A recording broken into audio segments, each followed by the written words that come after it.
Reski Aditya tidak perlu tes DNA untuk mengajukan kasasi. Jadi Reski Aditya bisa mengajukan upaya hukum kasasi ke Mahkamah Agung tanpa harus dengan tes DNA. Argumentasi hukumnya adalah bahwa yang menjadi dasar putusan Pengadilan Tinggi Banten adalah putusan Mahkamah Konstitusi terkait dengan anak di luar kawin dan dihubungkan dengan kasus Weni Aryani dengan Reski Aditya. Weni Aryani di dalam gugatan saat menggugat Reski di Pengadilan Negeri Tangerang, Weni Aryani tidak pernah menyebut, Weni Aryani tidak pernah menguraikan bahwa rentang 2012-2013 pernah menjalin hubungan dan berlanjut dengan pernikahan siri atau nikah siri.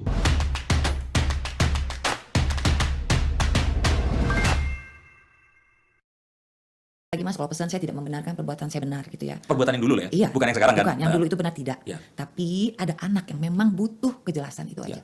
Dan Jadi ini- jangan ditiru perbuatannya Iya, gitu iya. kan. Karena ini bukan tentangmu juga kan? Oh, bukan. Ini semua tentang Keke. No, Keke berdiri sendiri atas hak dia. Karena Keke belum dewasa, Karena dirimu Keke belum mewakili. dewasa, saya mewakili Keke untuk dia berjuang. Nah, Halo, selamat siang semuanya. Hari ini saya akan kembali membahas kelanjutan kasus Reski Aditya versus Weni Aryani pasca putusan Pengadilan Tinggi Banten yang membatalkan putusan Pengadilan Negeri Tangerang. Tetapi sebelum itu saya ingin bilang gini, terhadap orang atau orang-orang yang berkomentar negatif terhadap saya di video saya sebelumnya yang menyebut bahwa asumsi Ricky atau asumsi saya banyak yang tidak benar, banyak salah. Bos, Anda lihat itu dalam pernyataan saya di media Berita 1, Tribun, Akurat, Sindo News, Oke Zone, dan beberapa media nasional lainnya sudah terbukti banyak. Dan dalam kasus apa? Saya sebut beberapa. Dalam kasus Dinar Kendi, dalam kasus Ihsan Nobu, dalam kasus kartel minyak goreng yang tengah diusut KPPU juga terbukti. Karena tidak ada sidang kartel di KPPU sampai hari ini. Juga dalam kasus pembunuhan ibu dan anak di Kupang yang saat itu pernyataan saya di Sindo, saya fokus pada tersangka, pada seorang yang bernama Ira. Saya bilang diduga kuat terlibat, terbukti sudah jadi tersangka. Dan dalam kasus transaksi Telkomsel dan Gojek yang pernyataan tersebut ada di YouTube Sion, di beberapa video sebelumnya juga sudah terbukti. Ya, jadi semua jejak tersebut ada di jejak digital di Berita 1, Sindo, Tribun, Akurat, Ogison. Jadi Anda jangan asal berkomentar kalau Anda nggak paham, ya. Berkomentar, membuat asumsi, membuat opini harus berdasarkan data. Jangan Anda ngarang bebas seolah-olah Anda nggak suka dengan orang. Anda komentar saya naji dan Anda. Oke, saya akan melanjutkan pembahasan kasusnya Reski Aditya versus Weni Aryani. Kan di dalam putusan kan yang jadi pertanyaan banyak orang sekarang adalah apakah Reski Aditya baru bisa kasasi apabila sudah ada hasil tes DNA yang membantah bahwa itu bukan anaknya Reski Aditya, bahwa Keke bukan anak biologis Reski Aditya. Apakah seperti itu? Apakah Reski Aditya harus membuktikan sebaliknya dulu? Oh, hasil DNA nih negatif nih, itu bukan anak Reski Aditya, baru kasasi. Apakah harus demikian? Saya akan jawab ya, Reski Aditya tidak perlu tes DNA untuk mengajukan kasasi. Jadi Reski Aditya bisa mengajukan upaya hukum kasasi ke Mahkamah Agung tanpa harus dengan tes DNA. Argumentasi hukumnya adalah bahwa yang menjadi dasar putusan Pengadilan Tinggi Banten adalah putusan Mahkamah Konstitusi terkait dengan anak di luar kawin dan dihubungkan dengan kasus Weni Aryani dengan Reski Aditya. Weni Aryani di dalam gugatan saat menggugat Reski di Pengadilan Negeri Tangerang, Weni Aryani tidak pernah menyebut, Weni Aryani tidak pernah menguraikan bahwa rentang 2012-2013 pernah menjalin hubungan dan berlanjut dengan pernikahan siri atau nikah siri, sehingga lahir Keke dari hasil hubungan pernikahan siri tersebut. Tidak pernah Weni Aryani menguraikan itu. Sehingga saya juga kaget kenapa justru putusan MK terkait anak di luar kawin yang dijadikan dasar memutus atau memenangkan Weni Aryani terkait Keke, anak berusia 8 tahun itu. Karena ya dengan tidak adanya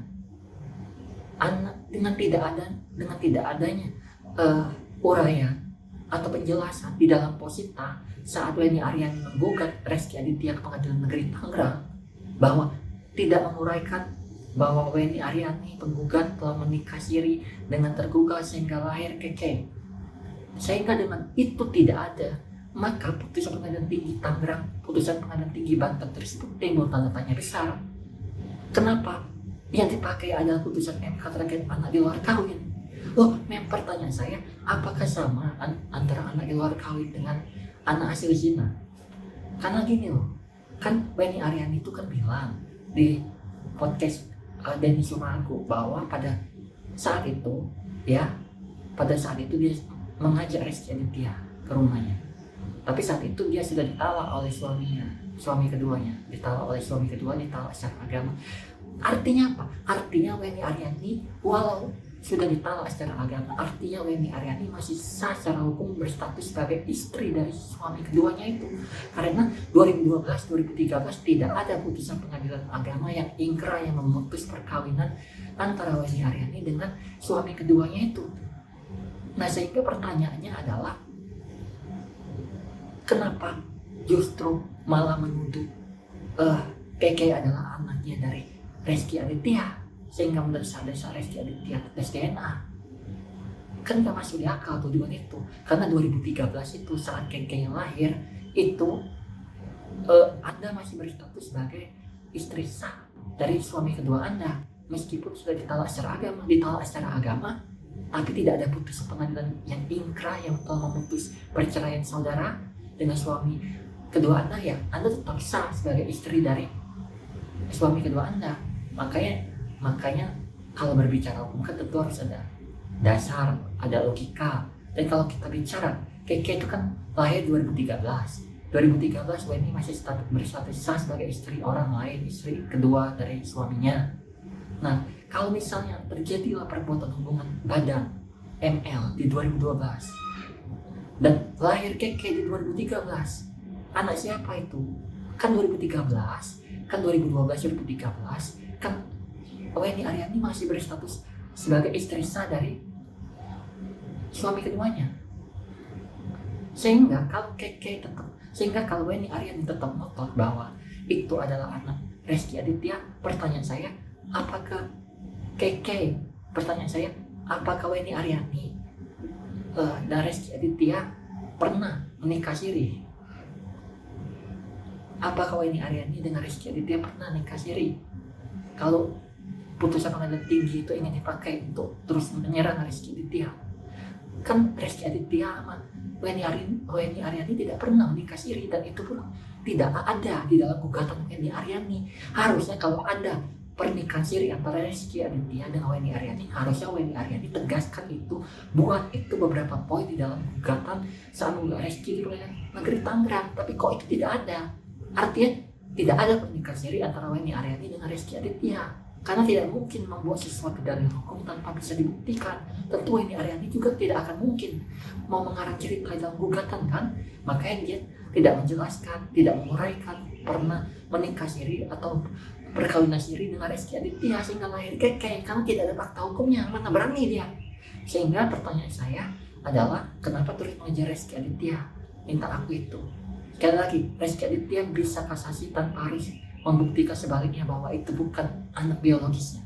Dengan argumentasi karena di dalam gugatan Weni Aryani tidak pernah menguraikan bahwa antara Weni Aryani selaku penggugat dengan Rezky Aditya selaku tergugat pernah melakukan nikah siri rentang waktu 2011, 2012, 2013 atau rentang 2012 hingga 2013 hingga lahir Keke, seorang anak yang sudah berusia 8 tahun saat gugatan diajukan di 2021 karena lahir 2013. Sehingga dengan demikian sudah patut dan selayaknya bagi majelis hakim kasasi yuris untuk membatalkan putusan pengadilan tinggi Banten atau Judek Bekti karena telah terjadi kekeliruan yang tidak berdasarkan hukum, karena mempertimbangkan putusan pengadilan tinggi, karena mempertimbangkan kemenangan untuk Weni Aryani berdasarkan putusan MK terkait anak di luar kawin dan sama dengan nikah siri. Sementara Rezky Aditya dan Weni Aryani tidak pernah nikah siri, dan itu bisa dibuktikan di dalam gugatan Weni Aryani sendiri yang tidak pernah menguraikan ada nikah siri dengan Rezky Aditya.